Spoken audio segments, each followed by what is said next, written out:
രാഹുൽ ആ ബാക്കിൽ വരുന്ന സ്പിരിച്വൽ ഗസ്റ്റുകളെയൊക്കെ 24 തട്ടിയെടുക്കുകയാണ്. കേട്ടോ അത്? അല്ല, എനിക്ക് തട്ടിയെടുക്കുന്നു എന്നതിനോട് ഞാൻ യോജിക്കുന്നില്ല. കാരണം ഇവരെല്ലാം ഇവിടെ തന്നെയുള്ള ഗസ്റ്റുകളൊക്കെ തന്നെയാണ്. നമ്മളും പല വഴിക്കാണ്, അതായത് അവരുടെ സോഷ്യൽ മീഡിയ ഹാൻഡിലുകൾ, അല്ലെങ്കിൽ അവർ പറയുന്ന അവരുടെ അഭിപ്രായങ്ങൾ, അല്ലെങ്കിൽ റെഫർ ചെയ്യുന്ന ഇതിനനുസരിച്ച് അങ്ങനെയാണ് നമ്മൾ എടുക്കുന്നത്.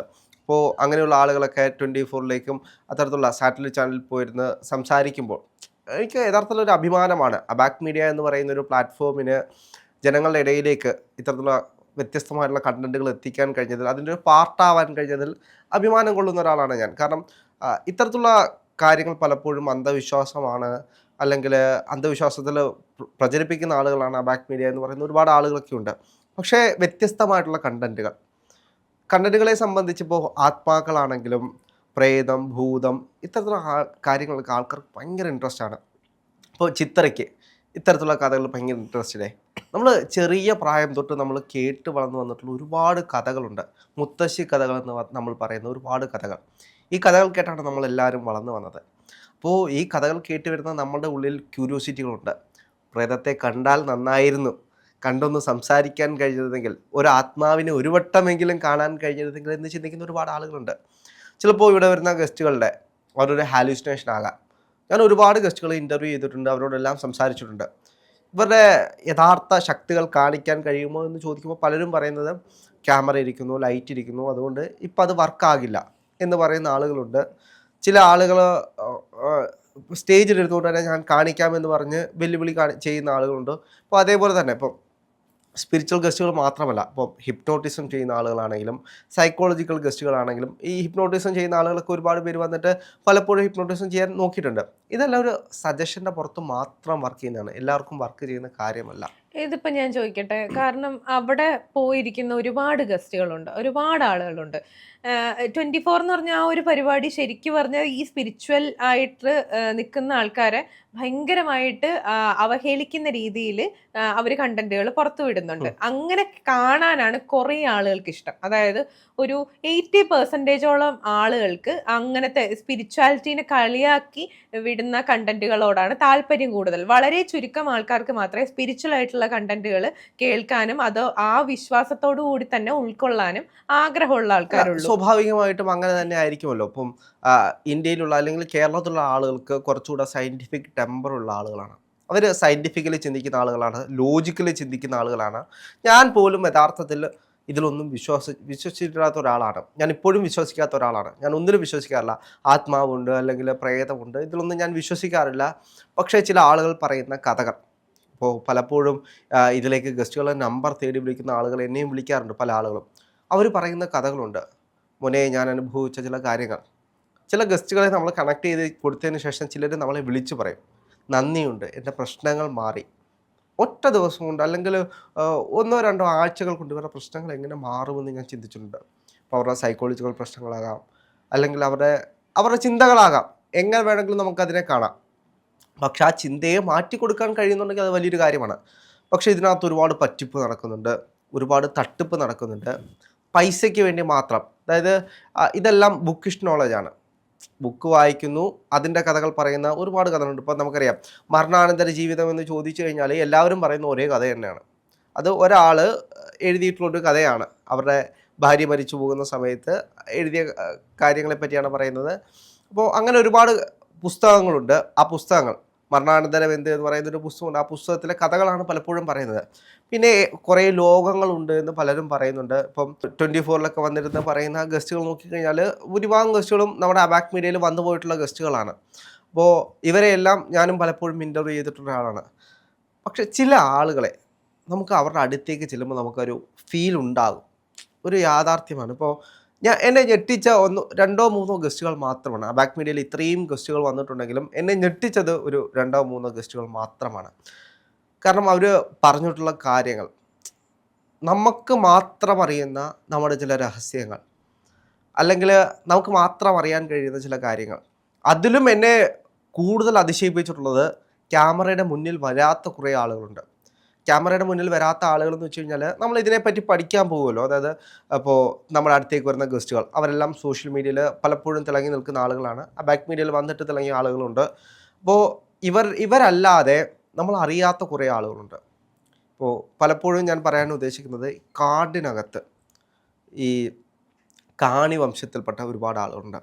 ഇവരൊരു സ്റ്റോറി എന്ന് പറയുന്നത് പലപ്പോഴും നമ്മുടെ മാന്ത്രികനുണ്ടല്ലോ, മാന്ത്രികൻ എന്ന് വെച്ച് കഴിഞ്ഞാൽ കടമുറ്റത്ത് കത്തനാർ. കടമുറ്റത്ത് കത്തനാർക്ക് വരെ യഥാർത്ഥത്തിൽ ആ മാന്ത്രിക വിദ്യ പറഞ്ഞു കൊടുത്തത് ഈ കാണി വംശത്തിൽപ്പെട്ട ആളുകളാണ് എന്നുള്ള കഥകൾ നിലനിൽക്കുന്നുണ്ട്. കേട്ടിട്ടുണ്ട്. അപ്പോൾ ഈ കാട്ടിലുള്ള ചില ആളുകളത്തേക്ക് പോയി കഴിഞ്ഞാൽ അവർ വൈറ്റ് തരത്തില്ല, അവർ വീഡിയോ തരത്തില്ല, വീഡിയോയുടെ മുന്നിലേക്ക് ഒന്നും വരത്തില്ല. പക്ഷേ നമ്മുടെ ഭൂതവും ഭാവിയും എന്തും വേണമെങ്കിൽ പ്രവചിക്കും. നമുക്കറിയാത്ത നമ്മുടെ അച്ഛനമ്മമാർ രഹസ്യമായിട്ട് നമ്മുടെ അടുത്ത് മാത്രം വെച്ചിട്ടുള്ള ചില കാര്യങ്ങൾ, ഇതൊക്കെ അവർ പറയും. ഇത് പറയുമ്പോൾ നമ്മൾ ഞെട്ടിപ്പോവും. ഇതെങ്ങനെ ഇവർക്ക് പറയാൻ കഴിയുന്നു? ഞാൻ 2-3 പേരെ, അതായത് കാണി വംശത്തിലുള്ള 2-3 പേരെ കാണാൻ വേണ്ടി പോയിട്ടുണ്ട്. കാടിനകത്താണ് പലപ്പോഴും ഇവർ താമസവും. അവിടെ ചെറിയൊരു അമ്പലം കെട്ടി അവർ മൂപ്പന്മാർ അല്ലെങ്കിൽ ഊര് ആ ഒരു സമ്പ്രദായത്തിൽ പോകുന്ന ആളുകളാണ്. അവർക്ക് വൈദ്യമായിരിക്കും അവർ കൂടുതൽ കൈകാര്യം ചെയ്യുന്നത്. അവർക്ക് ചെറിയ വൈദ്യശാലകളൊക്കെ ഉണ്ടാവും. ചില ആളുകൾ വരും. അവിടെ ചെല്ലുമ്പോൾ അവർ എന്ത് വിഷയമുണ്ടെങ്കിലും അവർ കൃത്യമായിട്ട് കണ്ടെത്തി പറഞ്ഞു തരും. നമ്മളൊന്ന് കണ്ടാൽ മതി. പിന്നീട് അവരുടെ സമ്പ്രദായങ്ങളെല്ലാം വേറെയാണ്. തോറ്റംപാട്ട് ശൈലികളാണ്. ഇതേപോലെ മന്ത്രവാദമോ തന്ത്രമോ അങ്ങനെയുള്ള കാര്യങ്ങളൊന്നുമില്ല. കൂടുതലും തോറ്റൻ പാട്ടുകളാണ്. ഒരു വായ്ത്താരികളാണ്. നമുക്ക് ഒരു രസമായിട്ട് കേട്ടിരിക്കാൻ തോന്നും.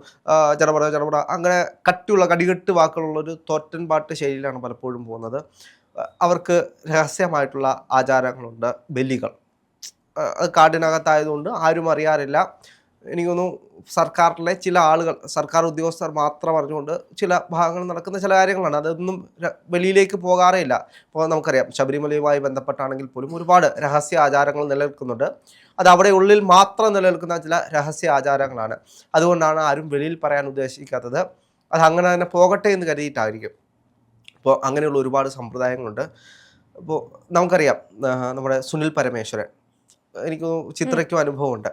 അദ്ദേഹത്തിൻ്റെ ഒരു സ്വഭാവ ശൈലി എന്ന് വന്നു കഴിഞ്ഞാൽ, നമ്മളെ കണ്ടു കഴിഞ്ഞാൽ നമ്മുടെ അച്ഛൻ്റെ പേര്, അമ്മയുടെ പേര്, നമ്മുടെ വീട്, നമ്മുടെ ചുറ്റുപാട് മുഴുവൻ കാര്യങ്ങളെ പറ്റിയും പറയും.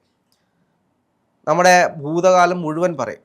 അത് സ്വാഭാവികമായിട്ട് ഒരാൾക്കൊന്നും പറയാൻ കഴിയില്ല. അപ്പോൾ എന്നെ പറ്റി അറിയുന്ന ഒരാൾക്കാണെങ്കിൽ പറയാം. എന്നെ കണ്ടിട്ടില്ലാത്ത, എന്നെ ആദ്യമായിട്ട് കാണുന്ന ഒരാൾക്ക് എൻ്റെ മുഴുവൻ കാര്യവും പ്രവചിക്കാൻ കഴിയുന്നുണ്ടെങ്കിൽ അയാൾക്ക് എന്തൊക്കെയുണ്ട്. നമുക്ക് വിശ്വസിച്ചേ മതിയാവും. അപ്പോൾ അതാണ് സ്വാഭാവികമായിട്ട് സംഭവിക്കുന്നത്.